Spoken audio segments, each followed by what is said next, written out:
Alright, so hi everyone. Today I'm going to be reviewing the monsters or titans from Godzilla King of Monsters 2019.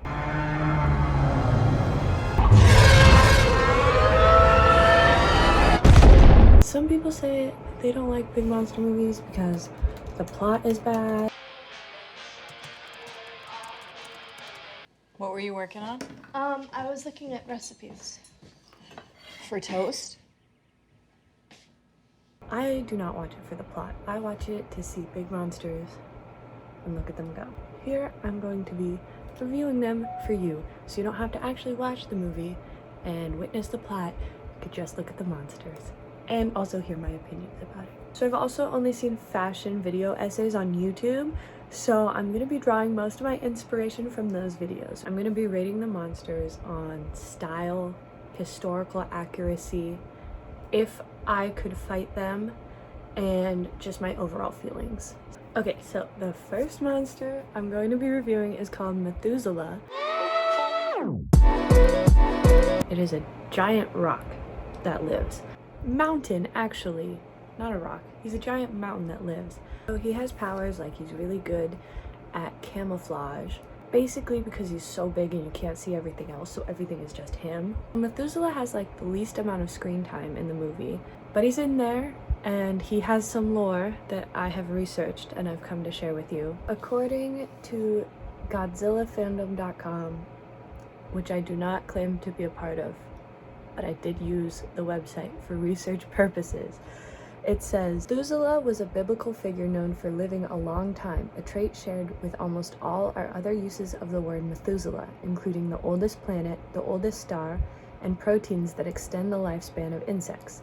This would suggest that Methuselah is ancient, even more so than other titans, which would make sense because he is a mountain. Methuselah kind of reminds me of a gigantic Pokemon, maybe like the little rocky snake one, but I would say Methuselah is a lot scarier than a Pokemon. Very mean, not catchable in a Pokeball. Style-wise, we don't get to really see much of his character design. Barely get to see his eye. In the clip where he's destroying the city in the found footage, he kind of looks like an eagle, like a stone eagle a bit, but with like a blunt nose and some teeth.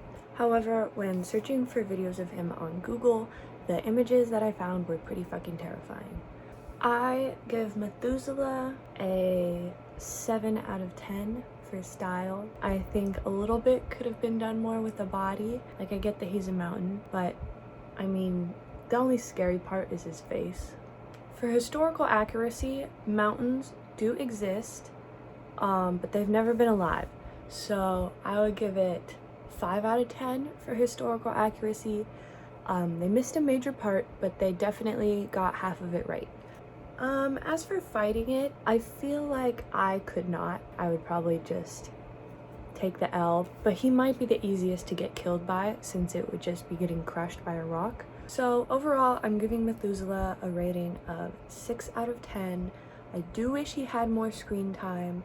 However, he's not really on my radar of scary monsters. Okay, the next monster that I'm going to be reviewing is called Skyla? I think Skyla is gonna work the best. Basically, Skyla is a giant spider with tentacles coming out of its mouth. Skyla's shell is an ammonite, it looks like, which we don't really see in the movie, but I did find when googling pictures. One thing I'd like to point out about Skyla is the really pointy feet. I kind of like that. I think that is definitely to its advantage, especially because it has such skinny long legs. The fact that they're pointy really tops it off and pulls the look together. I also kind of like the mustache. I think it actually does a good job of pulling back the scary element and kind of tying in a bit of fashion, a bit of dapper looks. So interestingly enough, I am pretty scared of spiders, but this one is just so big and also skinny compared to all the other titans that it does not scare me that much. If I saw it in person, terrified probably, especially with the pointy things. So for style, I think Skyla deserves a 8 out of 10. I think that it looks really cool and it kind of looks fashionable, but It is not the scariest. I think it is a little too skinny, not to body shame a monster, but yeah, not really doing it. As for historical accuracy, there have definitely been spiders, and there's also definitely been octopuses, and carcinization is also a phenomenon where things over time will evolve into crab-like creatures, and I think this example kind of follows along with this rule where it's a sea creature that has evolved these giant, long, crustaceous legs and shell. That being said, this monster has never actually existed, and there has never been an octopus with a shell and legs like that, especially that big. So for historical accuracy, I'll give it a 3 out of 10, as it's possible, but that's more like future accuracy rather than historical accuracy. Definitely don't think that I could fight Skyla. If I did, I would probably have to go inside it, like it would have to eat me and hopefully not have teeth, and then I could like shiv around in its stomach as you do. But yeah, on my own, I don't think that I could hold a chance against this monster. So my overall rating of Skyla is going to be a 7 out of 10. I think it's pretty cool, and I think that they did a good job of adding design elements and evolutionary theory, but it's not too scary. It's definitely not one of the scarier monsters in the whole troop, so I took away points for that. Next we have Queen Muto. And Muto stands for Massive Unidentified Terrestrial Organism. So Queen Muto doesn't have much screen time. Apparently she was in the 2014 Godzilla movie, but I've never seen that, so I will be basing my observations off of this movie and also any online research that I did, which was pretty minimal. I have one page open. Mutos apparently are like a species, which is interesting because their name is unidentified, so I feel like they could have just identified it, but whatever. I'm gonna give Muto a 10 out of 10 on style. I love how her knuckles curl under. I love the flat head with the sleek red eye. I think that look is super chic and scary. Extra points for that. I love the high elbows and the way she walks. For historical accuracy, I'm gonna give her a 0 out of 10, as nothing like her has ever existed ever. Under abilities on the website, it lists 10, which is a lot, probably more than I have. There's claws, durability, echolocation, electromagnetic pulse. Oh, it also lists its weaknesses: inner mouth, parental instinct, and relative fragility, which is an interesting one as it is a gigantic monster. As for me fighting her, I would definitely use the 3 weaknesses listed on the website. I think relative fragility will probably be the easiest to take advantage of. I think that I'm relatively unfragile. I'm a swimmer, I got muscles. I think that if it's relative to me, then I could take her, but if it's relative to like other titans, probably she would crush me. So overall, I will give Queen Muto a 10 out of 10 for overall goodness. She has a lot of strengths. She has queen in her name. She has babies, which are probably cute. And I like her style. So yeah, 10 out of 10. I wish she had more screen time. Maybe I should watch the first Godzilla movie and see. Okay, so next we have Behemoth. Basically, he looks like a giant mammoth with super long arms and ridges on his back. My personal favorite. Love him. I love his look. I wish he had more screen time. I think he should have his own movie and his own story arc. In the description on the fandom website, it says that he is actually modeled after giant land sloths and apes and mammoths. But in the movie, I really just get mammoth. So for style, I'm gonna give him a 10 out of 10. Even though he's not traditionally sleek or cool looking, he ignites a fear in me that just hits very deep. I think it's the giant shoulders and the hanging tusks that he just swipes out a building with, and the really narrow hips and tiny legs. It just all comes together into one cohesive unit of fear and inspiration. So for historical accuracy, mammoths definitely did exist, and they were also fucking giant, but maybe not that big. Definitely not that big. So I'm gonna give it a 9 out of 10 on historical accuracy, and I think that's the highest score that we're gonna get tonight. So as for fighting, no chance. He will take me out. It would be very awe-inspiring to look at that as you die. So I think if I were to choose who to fight, probably it would be Behemoth, because I just think it would be a really cool way to go. So overall, I'm gonna give Behemoth a 10 out of 10. I want a whole movie just about him. He doesn't even have to fight anyone. I don't care about him fighting anyone. I just want to see how he lives. So next we have Mothra. So Mothra is the first Titan that we're introduced to in the film. She is grown, taken care of, adopted by Monarch, the evil company. I don't really know what they do besides maintaining Titans. They own Mothra, I guess. And so first we see Mothra as a larva. The larva is gigantic. I think that's great. And I also think it's great how you never see the bottom of the larva, so you don't know quite how large it is. I also like the scene where it's in the waterfall. Don't know really why it's there. Maybe that's how they wash it? I don't know. It seems like a weird place to keep it. Definitely, I would be terrified of it. It seems like a traditional monster in its larva form. So I would give it an 8 out of 10 for style in its larva form. I think it's definitely scary. It hits all those marks, but there's nothing really awe-inspiring about it. It's just big and kind of gross. Historical accuracy, larvas also definitely exist, but they're tiny. So I'm probably gonna give it a 5 out of 10 for historical accuracy. As for fighting it, I think if I had like a sword machine gun, something that just launched swords constantly, or maybe a really big slicing machine, I think I could take it. But other than that, I think it would shoot me with its spider webs pretty quickly and take me out.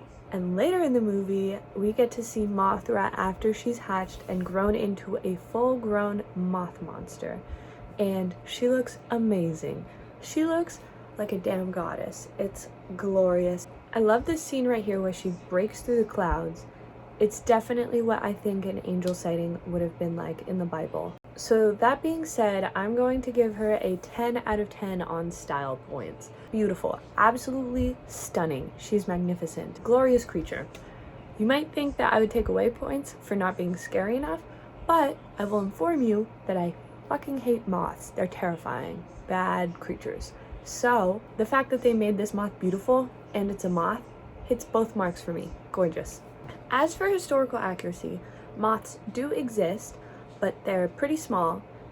I have seen some big ones, and those were the scarier moments in my life. Anyways, moths are never that beautiful and never that big. So I give it a 3.5 out of 10 on historical accuracy. As for fighting it, I think that she would be way too stunning and too scary, and definitely I feel like I would have to bow to her and immediately become subservient. I don't think I could fight her.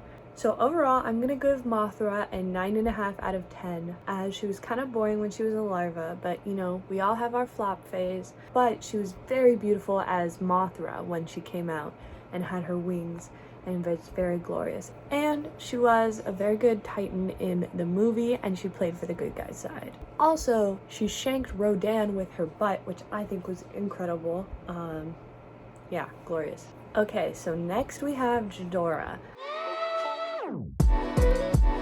I like to think of it as a Hydra. It's also referred to in the movie as Monster Zero.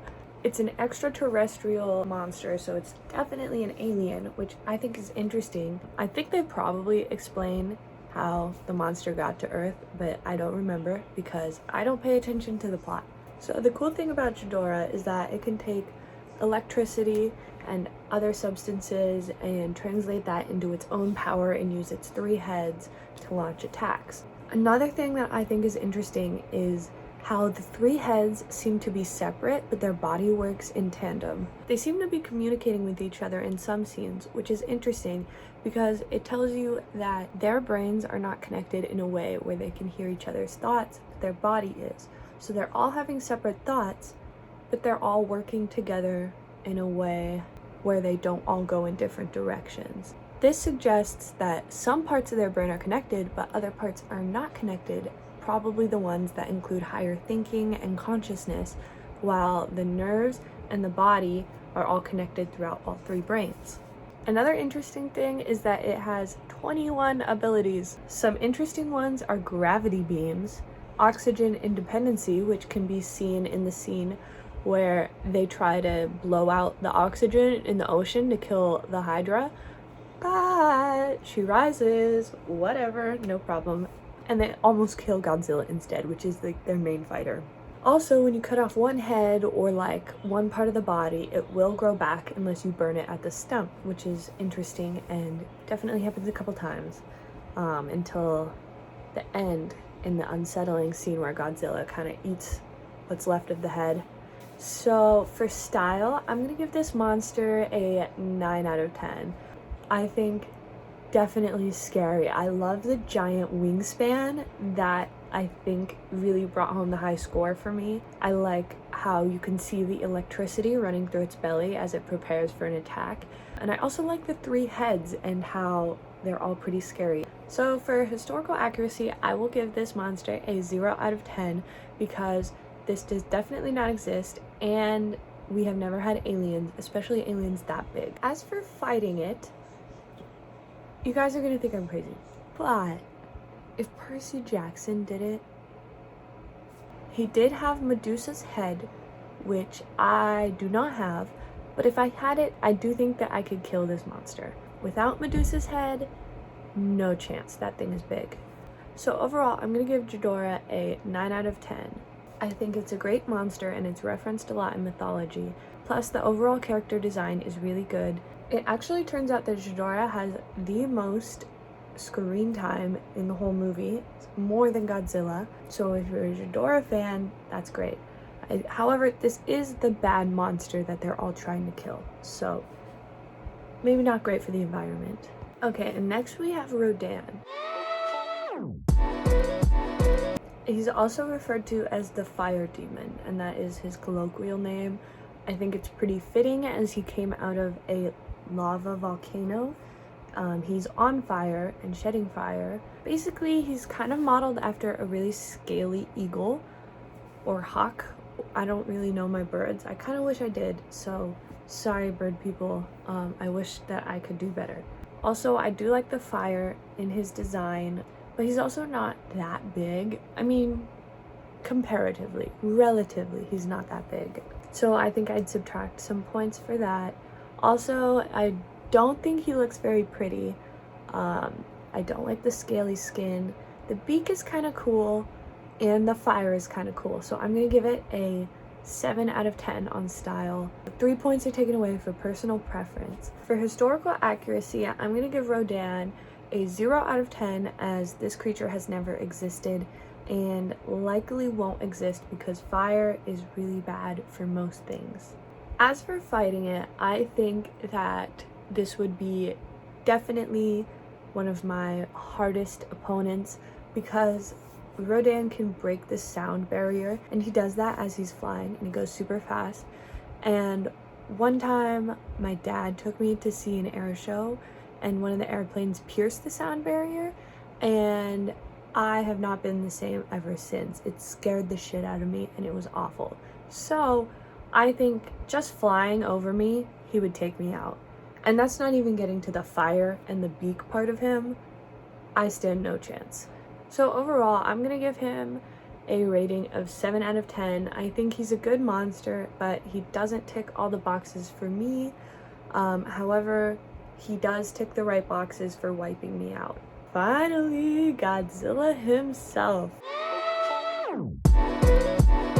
Love him. He's very big and he can swim, which scares the crap out of me when a monster can swim, especially when it's huge, but somehow he makes it look majestic and scary at the same time, and I kind of love it. Something interesting though is that when they're out in the middle of the ocean, like, you know, he's not standing on the bottom of the water. Like, he's not that big because his entire waist is out of the water. So he must be like super good at egg beater or something, just like standing super still while he like reaches that giant beam into the sky. Just for that, I'm impressed. I also love the color of his power, the blue electricity or nuclear power or whatever the hell it is. I think it's very pretty, and I like how it goes up his scales. Also, I love how fat he is. I think that is a great design. The only drawback I think would be that I don't really like how scaly his face is. It's kind of creepy. I'll give Godzilla a 9.5 out of 10 on style. I think he's very scary. He's a great monster. I just think his face could be a little bit cuter. So as for historical accuracy, Godzilla has never existed, but he was in a bunch of old movies. So I'll give it a 1 out of 10, since in real life he's never existed, but in the public imagination he's existed for quite a while. As for fighting him, no, I don't see any way. Probably the inside of his mouth, because like that's what always happens in myths, right? But I don't see how I'm getting there. He could also just blast me out with his nuclear power. There's no way that I'm gonna kill Godzilla. So overall, I'm gonna give Godzilla a 9.5 out of 10. I think he's an amazing monster and definitely deserves to be the star of this movie. He's also pretty nice. I think he sometimes understands humans. He just wants to live in peace. And I hope that we as humans can give him that too. Alright guys, thank you for watching.